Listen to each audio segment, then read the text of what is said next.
I think we're gonna finish Hebrews 11 today, but we will see. We're in 11 if you guys want to move over there. I'm Um, to the end.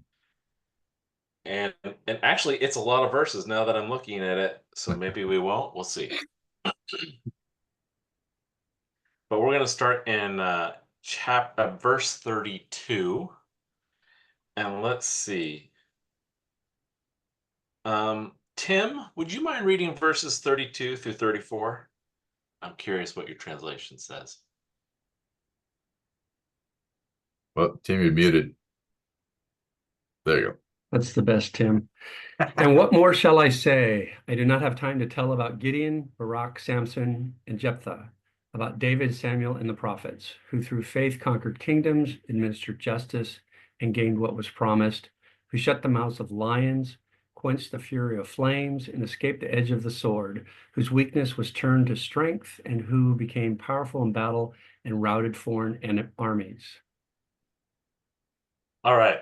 So we've been in this chapter for a while. We've been talking a lot about faith, and we're starting to get towards the point of what the author is trying to convey about faith.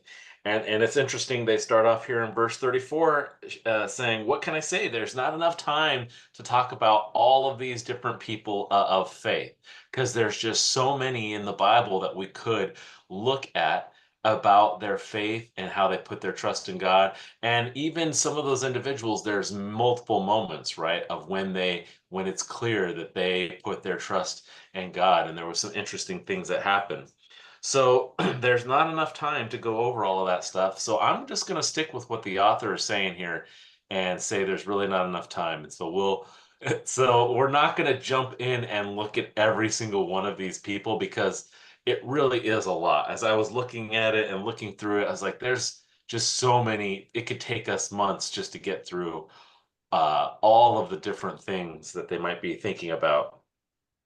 So we're going to follow the author and do this and continue on. But it's just interesting. We see that there's this big list of accomplishments that these people achieved because of their faith and their trust in God. And we see some of them in verse 33 that it says, it starts off by saying they subdued kingdoms. What do you think it means that they subdued kingdoms through faith?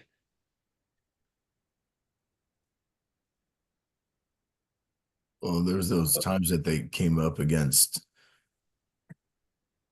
unsurmounting odds, and ended up winning. When in reality, if you looked on paper, they should have been crushed.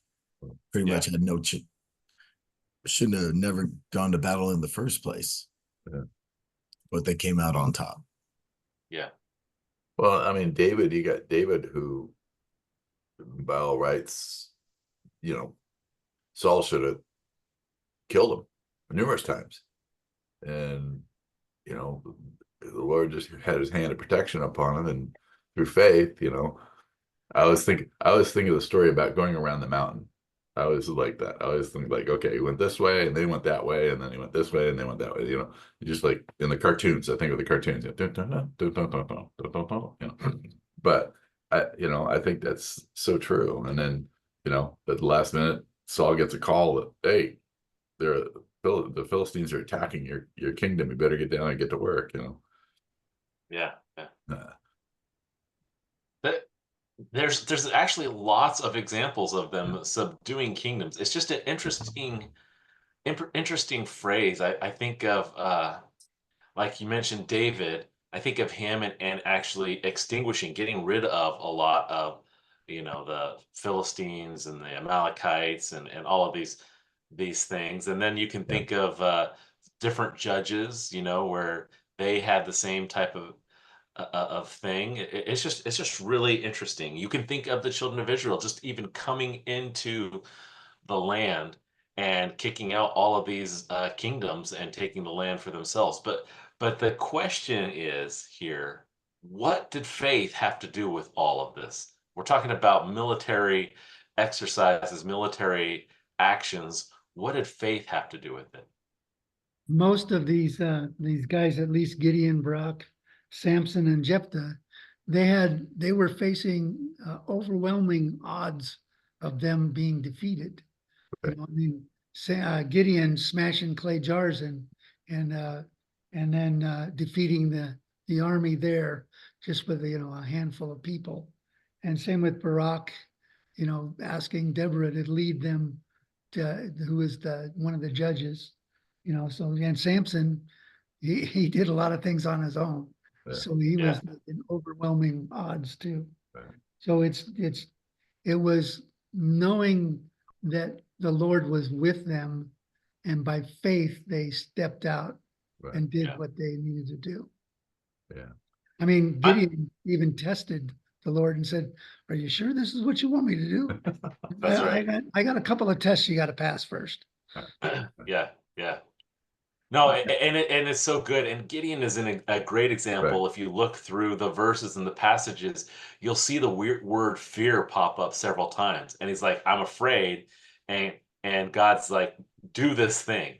And I think this is an important point about the faith is they do accomplish these amazing things, but they do it all in obedience to what God has told them to do, right? They don't just go out and start conquering people. It is God telling them, you need to go do this. You need to go fight these people. With Gideon, it was hilarious because he's like, he tells Gideon, I want you to go destroy this altar to Baal, and he goes and does that, and now he's in a war, and he's like, are you sure, God, this is what you want me to do? And God's like, yeah, go fight those people. And so it's just there's a good point here, which is that the faith aspect was obedience, right? Because they weren't just doing these amazing things. It was God saying, go do that amazing thing. And they went and they did it. And they didn't know how it was going to turn out. They didn't know if it was going to be amazing, but God was telling them to do it. And so there's that faith. And I think that's an important part we have to catch, which is that the faith that they're displaying, a large chunk of it is obedience, and it conquers the fear that they also have. It's pretty good. So verse 33, it says they through faith they subdued kingdom, and then it also says that they worked righteousness. And I think that's really interesting. It says through faith they worked righteousness. What do you think it means that they worked righteousness?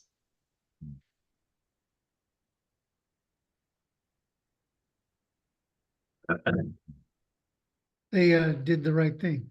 They did what the Lord was calling them to do. Like you said with Gideon knocking down the altar, that was something that needed to be done, and nobody was doing it. And so he stepped up and said, I need to do this.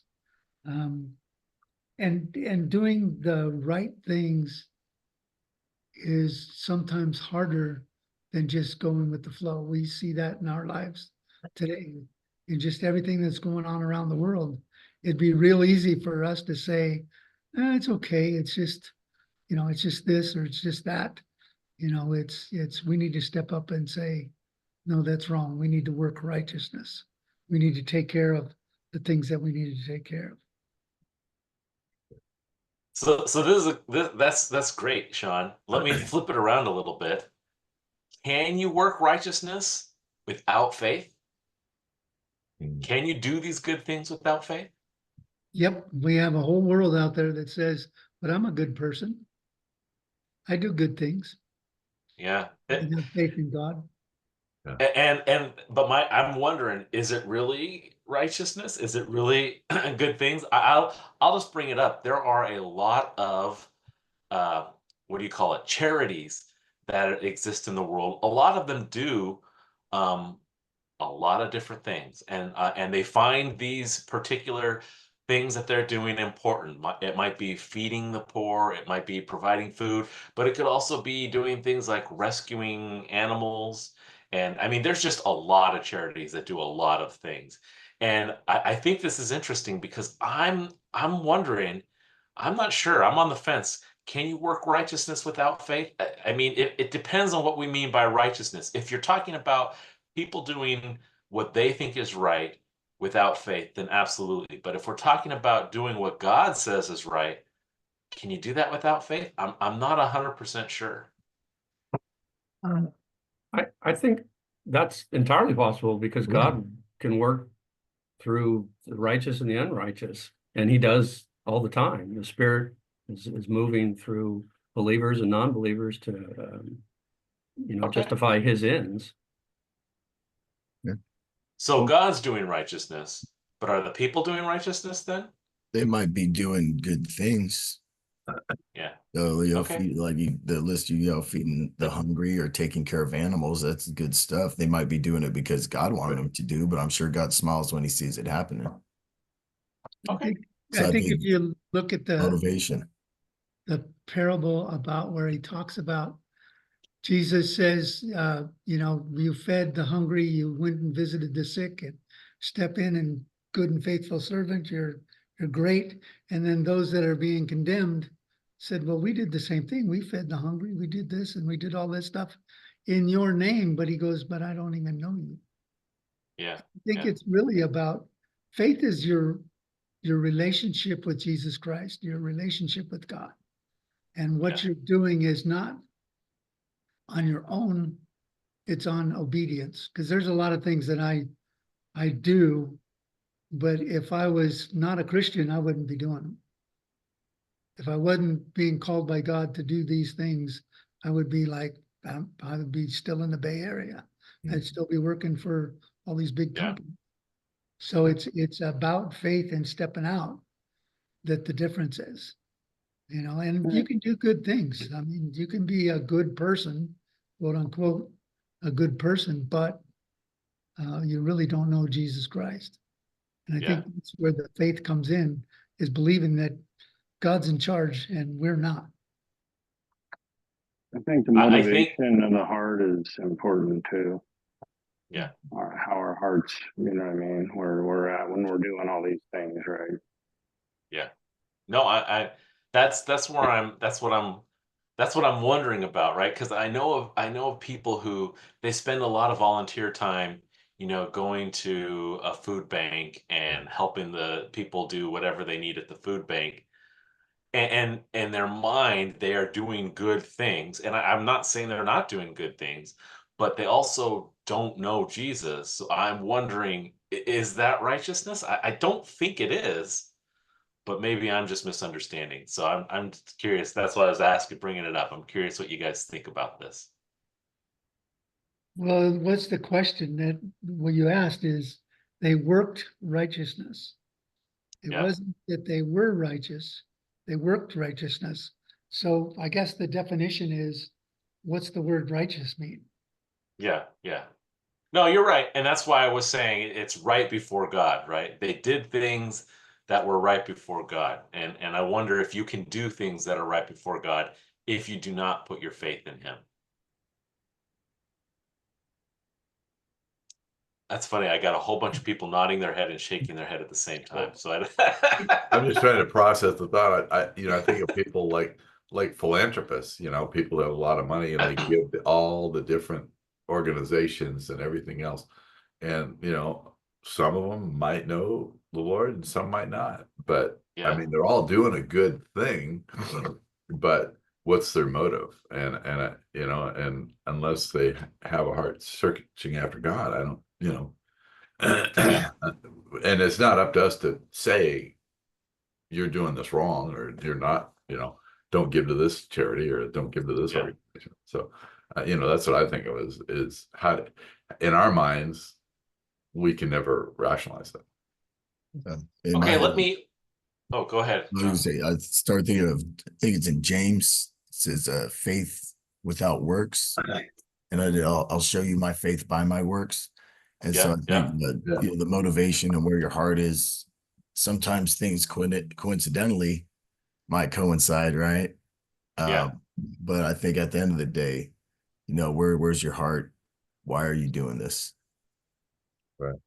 Well, I think it all comes down to, is it righteousness in the eyes of men or is it righteousness in the eyes of God? Sure. And I think if we're looking at what is righteous in the eyes of God, I suspect that faith does have to be there because Although part of it also is even just knowing what is going to be right in the eyes of God. If you do not put your trust in God, you probably aren't going to really know or care about what he thinks is right and what's wrong. And so maybe maybe at the minimum you just need that faith, that trust in him, so that you know what's going to please him and what's not going to please him. One of the things that comes up in these verses is I always think of Samson, and I always look at the bad things that he did instead of the good things, which was at the end of his life when he finally did what the Lord wanted him to do. But I look at how his name is here in the chapter on faith, where a lot of the things he did was for himself. I want this, I want that. It was all in the flesh. But it wasn't until It was literally in his own strength. right. So Yeah. I look at working righteousness is what's the definition of righteousness? Yeah. And there's godly righteousness and there's manly righteousness. And I think we look at the world from the fleshly side. Yeah. And that's what really just what God's looking for in our faith is to have that relationship with him and looking to him for all the things that we do and need. And I think Yeah. that's where worked righteousness comes in. All right. So we're in Hebrews 11. We're at verse 33, and so we're just breaking down verse 33 a little bit. We're kind of going through it quick, but that's okay. It says, "Who through faith subdued kingdoms, worked righteousness," and then and this one part is really interesting: obtain promises. And I like how faith is put together with this obtaining promises, because you can obtain a promise without faith, but it's just really interesting. There's some interesting examples of this. Saul, I think, is this great example where God even tells him, hey, if you follow me, if you do what I tell you to do, then I will make you a king and your dynasty will last forever. There's a promise there. But Saul doesn't have faith. He doesn't put his trust in God, right? And so he doesn't he's like, yeah, whatever. And he just kind of does his own thing. And then later on, he's like, okay, I know this David guy, he might be king next, and I'm gonna have to go kill him because I want my family to be the dynasty that continues. And so it's just interesting how we can obtain promises and then reject the promises. And so there's this faith aspect of obtaining it, which is receiving it and believing it. And the idea that the promises are in the future, right? They're going to happen farther down the road. And the question is, are we going to trust God that he's going to actually keep his promises or not? And then it says at the end of verse 33, so we've been looking at how faith is used for these things. They subdued kingdoms, they worked righteousness, they obtained promises. And then here's a really interesting one: stopped the mouth of lions. So how does faith stop the mouths of lions? What's the deal with that? And Daniel and the lion den. Yeah. That's Okay, so what faith did Daniel have that stopped the mouth of the lion? well, go ahead, throw me in the lion's den. If God wants me to live, I'll live. If he doesn't, I'll die. So it's really interesting, right? Because his faith there was not even really about the lions. It was about prayer. It was this whole decree that you're not allowed to pray anymore. And he's like, no, I'm putting my trust in God. I'm going to keep talking to him. And then he ends up getting thrown in the lion's den. And I just think that this is really interesting because we don't know. Did he have faith that God was going to stop the lions from eating him? Or I think it was like my dad said, I think it was more like, I'm just doing this. I'm putting my trust in God. Whatever happens, happens. And I think that this is really interesting that the faith is said here. It's by faith, it stopped the mouths of the lions. But I just think this is interesting. I don't know what you guys think. It's an interesting tie to how these two things are related. Well, didn't David also kill a lion? And that's what grew his faith to go against Goliath? Yeah, yeah, That's, and then the same with Samson. I think he killed a lion too. yeah. So it was through that faith that grew out of that they could do other things. Good point. Good point. But I mean, you go back to, I think it has to do with obtaining promises, because sometimes the whatever it is that we overcome may or may not be expected because you don't know what's thrown in front of you. But the fact that you trust God to carry through what He said He would carry through, sometimes you overcome a whole bunch of things that you never thought was even number one in the way, or it was even something you had to go through. Yeah. But because of that original faith of saying, and I think this is important, I think somebody had brought up earlier, faith is tied to obedience. Because there's a faith that says, well, I believe God, I want the promise, but I don't want to obey, like Saul. Yeah. And that's two different kinds of things. There's the faith that holds on and says, well, this kind of faith couples with a certain kind of obedience to stay faithful to God. And then it's through that process we kind of overcome these other things. Because as you said, John, I mean, the obvious reference is Daniel. The next one, as we get to quenching the fire, his friends did say that. Oh, by the way, Yeah. King, we believe, our God is this, and we're not going to bow down to you, and He's going to rescue us. But even if He doesn't, we're still not bowing down to you. Yeah, yeah, Kind of thing. And then they overcame the fire, right? So yeah. interesting.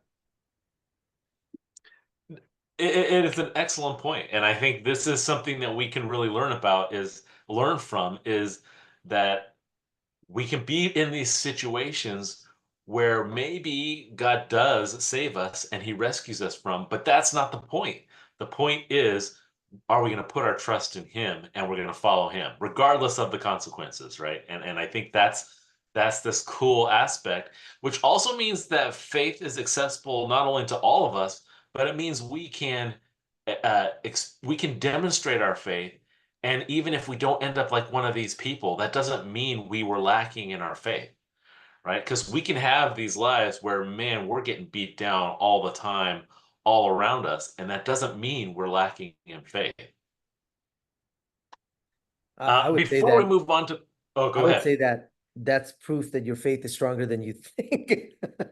Because the fact that you haven't stopped, even though that God has delivered Yeah. for His own reason, right? So That's an excellent point. So before we move on to the next verse, verse 35, are there any other things that kind of stuck out in you at this list? There's this great list of different accomplishments or different things that happen based on faith. I'm just curious if any of them stick out to you. I Mine- did. My Oh, go ahead. last of 34 says, turn to flight the armies of the aliens. Yeah, yeah. I was thinking of Will Smith. Yeah, who are they? That's right. We talked about if the aliens are in the Bible a long time ago, and here we I see remember this you've been waiting direct for that, John. reference. What's that? I know you've been waiting for aliens. I know for a few years now. That's right. No, it's funny. I mean, this is just talking about the people not from the land that they're in, but it is a funny reference if you want to go in that direction. How about the point of why did these people make the list and not others Yeah. that had far more faith or less faith or exciting? I don't know. I mean, I think part of it is what the author says. I keep wanting to say what she says, and I don't know why that pronoun is jumping into my head about the author of Hebrews. Pastor Alejandro from Tracy got this idea stuck in my head, and I keep saying she. But anyways, um, but I think this is what is talking about in verse 32. The author says, "What more shall I say? There's not enough time to talk about all of these people." And even then, they make a list of these names. But I think the idea is this is not a full list, and I wonder if the author is sticking to the ones that they think is the most popular so everybody understands, or the ones that they talk a lot about Moses and Abraham and these people who have high esteem to the Jews. So I wonder if they're picking the people that they are going to find valuable. I'm not sure. It's a good question. Why do these people get into this one and others don't? But I don't know. It's interesting.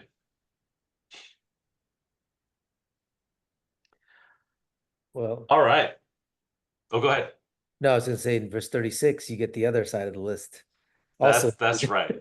So, That's where we are. Yeah. That's where we are now.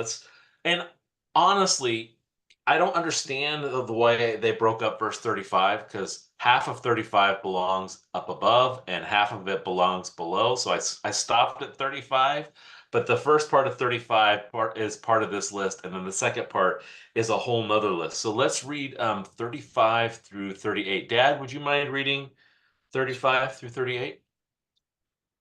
And women received their dead, raised to life again. Others were tortured, not accepting deliverance, that they might obtain a better resurrection. And others had trial of cruel mocking and scourging, yea, moreover, of bonds and imprisonment. And they were stoned, they were sawn in two, they were tempted, they were slain with the sword, they wandered about in sheepskins and goatskins, being destitute, afflicted and tormented, of whom the world is not worthy. They wandered in deserts and in mountains and in dens and caves of the earth. Yeah, so we have this flip side. So the first few verses that we read are about these people that seem to have accomplished these great things through faith.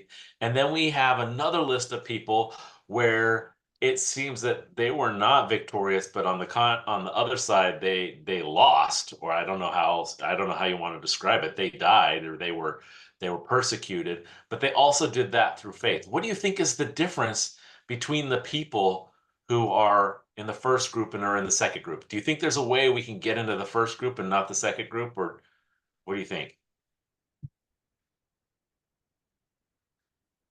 I see John I shaking think his it's up to head. God. I mean, rain falls on the just and the unjust, and it's interesting that section we just read. It's a pretty good definition of the abundant Christian life. Yeah. You know, you don't want it to think of it that way, but that's a pretty good definition of it. Yeah. And if you don't read the second part of this passage, right, you might miss it. But there's a second part of this passage. You could push people off and say, hey, if you become a Christian, look at all of these people of great faith, and this is what will happen in your life. But you got to read the whole thing. And the other part is about a group of people that it seems like they had faith, but they did not experience all of this great victory and abundance, as you mentioned, Dad, that the other group had. in the flesh, we would think group one, I mean, for the sake of, naming them, is I don't want to say better, but it's probably the preference. But yet, in reality, I think group two, you would say, I don't know, faith is greater is the right term. I don't know that is, because we can't necessarily measure in those things. Yeah. But if we were to objectively look, right, which one had greater faith, maybe. But maybe the faith was all equal. It's just God decided to deliver one in one way, and you obtain, and that's what Hebrew seems to be about. But man, the second part, it seemed that if you were able to accept, say, like a Stephen sitting there and say, God, I commit to you, it's to me, it speaks volumes about faith, in ways, and it speaks testimony about, it testifies to faith in ways that victory cannot. in some sense. And I don't know how to necessarily quantify that. I just think it speaks differently to the sufficiency of God, to others that would have sometimes things to say, well, you had an easy life. I didn't. But here it testifies to something different. Yeah. I look at it, if I'm reading this with my worldly eyes, it looks like the first group had it much better, right? But then understanding that all these people are going to end up in the same place, everybody's a winner. And I guess it doesn't really matter if you're conquering kingdoms or if you're getting sawn asunder. If you get to end up with Jesus in the end, right? That's the, for eternity, that's the goal. Well, if you look at verse, what is it, 35, 33, it says the first group obtained the promises. And if we go one verse more in 39, it says they have obtained a good testimony through faith, did not receive the promise. So Yeah, there's a difference between the two groups. And one is these guys were blessed on earth and the others weren't. I Yeah. mean, but then as John said, we're all coming together. We're going to be in heaven together. So we all win through faith. Well, Yeah. in 35, you read, not accepting deliverance, that they might obtain a better resurrection. Mm. They chose, they made a choice. And they chose, to go in the middle of the Colosseum and face the lions, or they could have accepted deliverance. They could have just shut up about Jesus and gone on about their way. Yeah. I mean, most of the apostles had the same choice. If they would just shut up about Jesus and go back to fishing or tent making or whatever they did, they would have lived a pleasant, normal life. But they chose not to because they knew that this world was just temporary and there was a resurrection. And there's a good point here too for all of us, which is that we do have these promises that we won't experience here while we're on earth. And another resurrection is an example of that. We're not going to experience, in order for us to be resurrected, we have to die first, right? So we have this promise of another resurrection, another life. I think I mentioned this earlier this week. I keep having this conversation with my daughter. Her favorite catchphrase right now is YOLO. You only live once. And I keep saying, it's not YOLO, it's YOLT. She's like, what? And it's funny because we keep having the same conversation and she just keeps, every time I'll say it's YOLT and she'll be like, what does that mean? I was like, you only live twice. It's like, what? I was like, we die, then we come back to life. You live twice. And it, and even living in that way, having that perspective, there's faith, right? Because you're saying God made a promise and we're not going to experience it right now, but we are going to experience it. And you have to trust that that's actually true. You have to trust that God's going to keep his promise. So it's interesting. Amen. I'd have to live thrice then, because I had to die to self and be born again as a Christian. Okay. Okay. I think that's still Yolt, but that's okay. You only live thrice. All right. Now we're talking So- incarnation.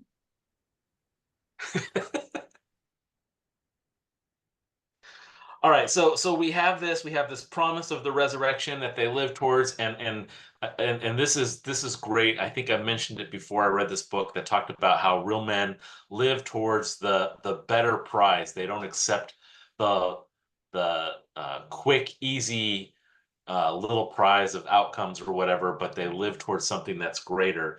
And I love that this talks about that they don't have the promise yet of the resurrection, but they're living to that. In 37, it says something I think that is interesting. It says they were stoned, they were sawn in two, they were tempted. What do you think it means when it says that they were tempted? Well, they had a choice. They could shut up about Jesus and not face whatever the outcome was, or they could keep preaching Jesus. All right. So They you're were saying the tempted. temptation is based on this persecution. They're tempted to do something so they're not being persecuted. Exactly. Okay. Well, the author here is talking about the Old Testament. He hadn't even stepped into the New Testament people. And these are the Old Testaments. The guy that was sawn in two was Isaiah. Right. And he could have shut up and like Dan was saying, he had a choice. He could have shut up and stopped telling him what God was telling him, or, and just live his regular life. But they all chose through faith that whatever happens to me is up to God, not up to me. Sorry, I'm losing my voice, but so it's really about our choices that we make and what we do and how we do it, because we're all tempted. We're all tempted to, should I say anything to this person about Jesus, or should I just keep my mouth shut? Or should I do this wrong thing or right thing? And there's all kinds of temptations that we have. They had the same thing. Through persecution, they were told, you need to shut up and don't tell us any of this stuff.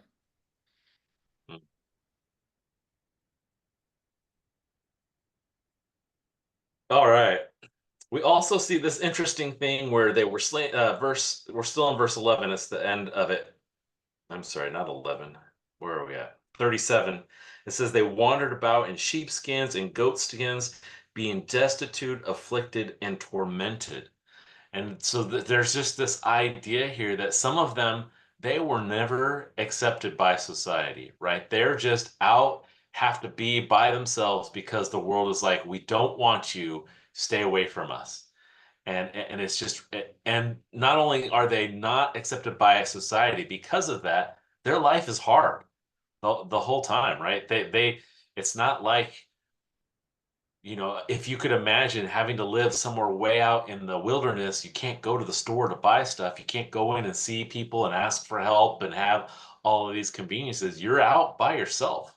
It's a hard life, and that's what they had to experience because of their trust in God. And so I just want to point out here, it's not telling us to go move out into the wilderness and be destitute and hide away from everybody, right? But it is telling us that that can be a result of putting your trust in God. All right, before we move on, any of these other ones that jump out to you guys?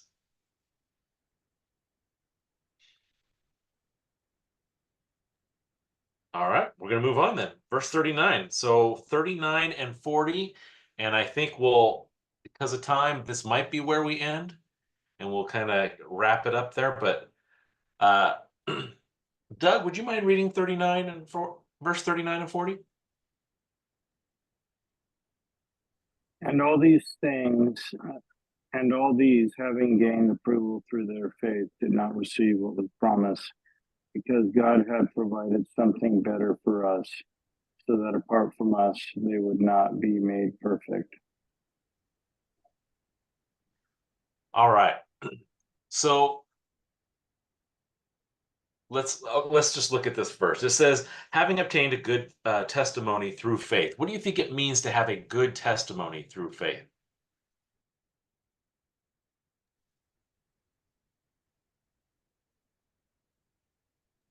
I think it means you hung on to God.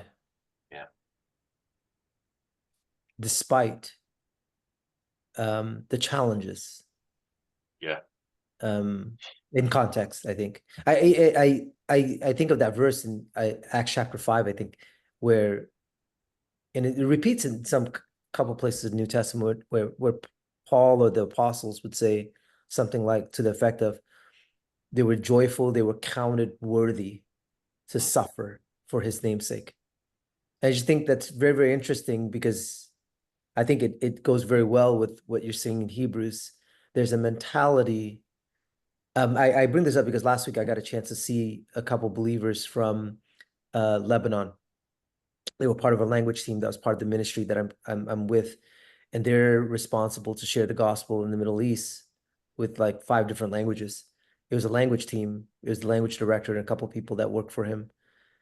And as we were praying over them, one of the guys said, he goes, "Oh, by the way, don't pity us when you're praying this, and we're not praying for that God would take away everything, because the fruitfulness of what is happening in the region is incredible, and they see the direct correlation between the suffering that they have to go through, at least the uncomfortable, nature of things, how everything is so in turmoil and in chaos for Christians and non-Christians included.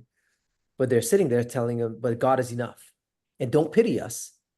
Pray that our faith would just, God would sustain us." And that's all they were asking for. Yeah. They weren't necessarily asking that God would deliver them and keep them safe, and which is the natural tendency for us to pray. I don't think it's wrong. It's just very interesting as you're talking about testimony. Yeah.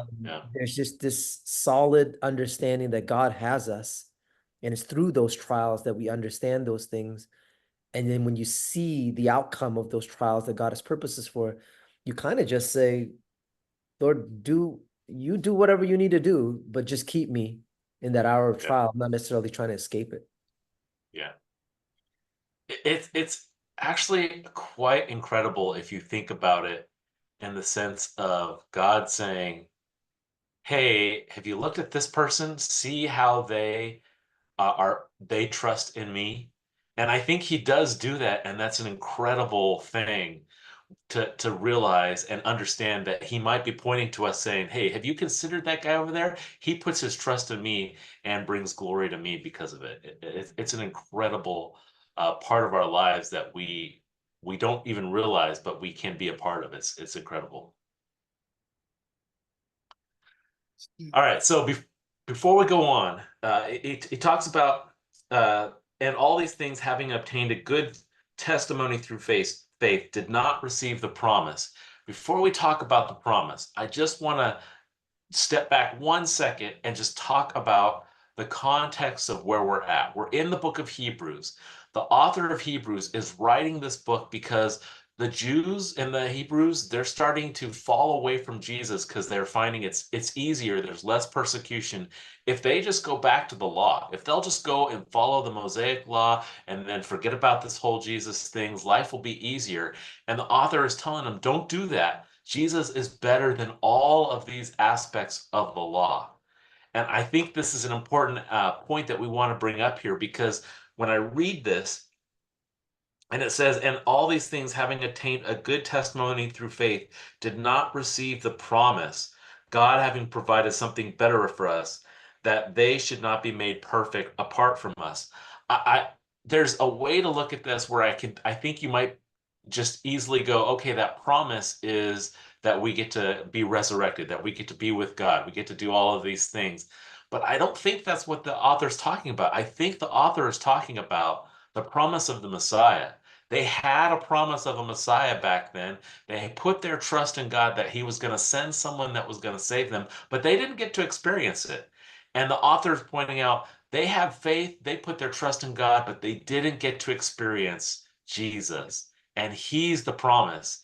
And we get to experience that promise. And that is that Jesus came, that God was revealed in the Messiah, the Christ Jesus. So I think that's where the author is going with this. And so I just don't want us to miss that fact that this promise here there's a lot of promises he's given us, but in the Old Testament, they had a promise of a Messiah, and they were looking forward to that. And in the time of Jesus, we see that they're looking for a Messiah. When's this Messiah going to come? When is he going to solve these problems and make our lives easier and set up a new kingdom and all of these things?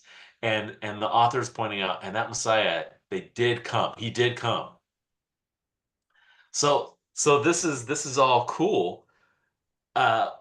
How should that impact us? How are we better off because of that promise than they are? I don't think we are. No? Okay. I see this a little differently, John. In 39, it says, and all have obtained a good report through faith, received not the promise, God having provided some better thing for us, that they without us should not be made perfect. We will all be made perfect. We all get to be Okay. perfect. Well, Yeah. every one of us who has faith in Christ will be made perfect. I mean, I look But- forward to being able to hear normally. I look forward to being able to sing normally. I mean, But I think that what you're saying is exactly the same thing I'm saying. We are made perfect through Jesus Christ, but in the Old Testament, they was didn't very- know what that looked like. They knew some of the details. They knew some things. They knew a Messiah was coming that was going to accomplish that, but they didn't know. They didn't know Jesus. And we actually have that because now God has already been revealed through Jesus. We know a lot more about who God is and his character than they may have known because of his revelation. And so I that's what I'm saying. Yes, we're all made perfect through Jesus, but we're in a better place than they are, or an easier place because we get to look back and see who that Jesus is, whereas they were looking forward to see who the Jesus is. that's right. I mean, I think of Anybody else have any thoughts about this? I think of Oh, John good. 1, when John writes the gospel, and then listen to this incredible statement, right? I mean, John 1:18, no one has seen God at any time, the only begotten Son, who is in the bosom of the Father, he has declared him. And that's a pretty incredible statement when you think about what the Jews went through, what they've experienced. But John's making a outlandish claim here. Yeah. that you get to know we've seen God himself, and the nature of God has been displayed and declared in a way that no one's ever understood. And Yeah. that, I mean, what the New Testament, I mean, read the entire book of John, and that's what he's trying to get at is, guys, the magnitude of what's happening here when God sent his son is so impactful in ways that we don't fully understand. I fully agree. I think we certainly have the benefit of looking back and seeing not only the Old Testament written as is, but seeing a lot of it fulfilled in Christ, and how much of that would, strengthen our faith. And not only strengthen our faith in the sense that, hey, everything is true, but you get a fuller picture because you're going faith to faith, glory to glory. And it's an awesome thing. And all that's gonna, culminate in heaven, see God face to face. But in the meantime, there's this incredible opportunity and privilege to understand the nature of God that most of humankind have never had, because Yeah. Jesus came and declared who this God really is, and what a wonderful picture that is, right? Rather than the idolatrous and all the other permutations of what people thought God was and is still, but yet you get the full picture, and it's an awesome picture, obviously. Yeah. I mean, Jesus. There's a big difference in waiting for someone to show up than waiting for them to come back, especially when the first time they came, they did all these magnificent things, right? Well, what are they going to do when they come back? What are they going to do next time? Right. And then you have that evidence of they were really here. Oh, yeah, it's just amazing. Definitely, I think we have the advantage because he showed up, walked this earth, evidence, and he's coming back with a vengeance. Amen. That's the way you said that, John. It just reminds me of the book of Revelation. And there's two ways you could take that book, right? When he comes back, there is we get our term apocalyptic from the name of that book, right? Because it's the revelation of God. And whenever something terrible happens in our world and it's just feeling like it's falling apart, they call it apocalyptic. And I'm like, okay, so you're on the side of that when Jesus comes back, it's going to be a terrible, horrible thing. I'm on the other side of the fence. I'm like, when he comes back, it's going to be terrible, but it's going to be amazing. I'm looking forward to it. So I love the way you said that. All right. Some good stuff. Some good stuff. And next week, we're going to talk about how God is the author and finisher of our faith. And and we're leaving Hebrews 11, and we talked a ton about faith, but we want to also keep this chapter in context with the book, which is that Jesus is better. In all of these different ways, Jesus is better. And for us, what we need to understand is that our faith in Jesus is better, right? He is great. He is wonderful. And as Rich was talking about and John was talking about, he's shown himself. He's revealed himself. So it's an incredible thing. The more I've been looking at there's this word just throughout the Bible where God is called holy. And as I look at that, and it talks about in Isaiah the weight of his glory and all of these things, I get more and more convinced that we really don't know God very well at all. And I don't mean that in a personal relationship. I just mean he's so completely foreign to us and so completely different that we misunderstand things all the time because we put things in the context perspective of our own lives. And God is so just different than that. And the only way we really can know who he is when he tells us who he is and when he reveals himself to us. And that is the beauty and that is the amazing aspect of Jesus, is that is what God has done, is he's revealed himself to us and he's told us who he is. And so there's just this beautiful aspect of it. And we don't want to miss that in Hebrews either, which is Jesus is better. He is the best revelation of who God is. God told man about some of his characteristics and everything in the Old Testament, and it was great, but it's better with Jesus. We know him even more and even better. Jesus cleanses us of our sin, right? Absolutely. I mean, did that happen before, right? Maybe, right? But this is clear, right? I mean, it's, we have the testimony, we have the examples, we have the words that we can read every day to confirm to us that, and that's, to me, huge, right? Because otherwise, I'm lost, right? Yeah, absolutely. All right. It is time to wrap it up. Let's see. Who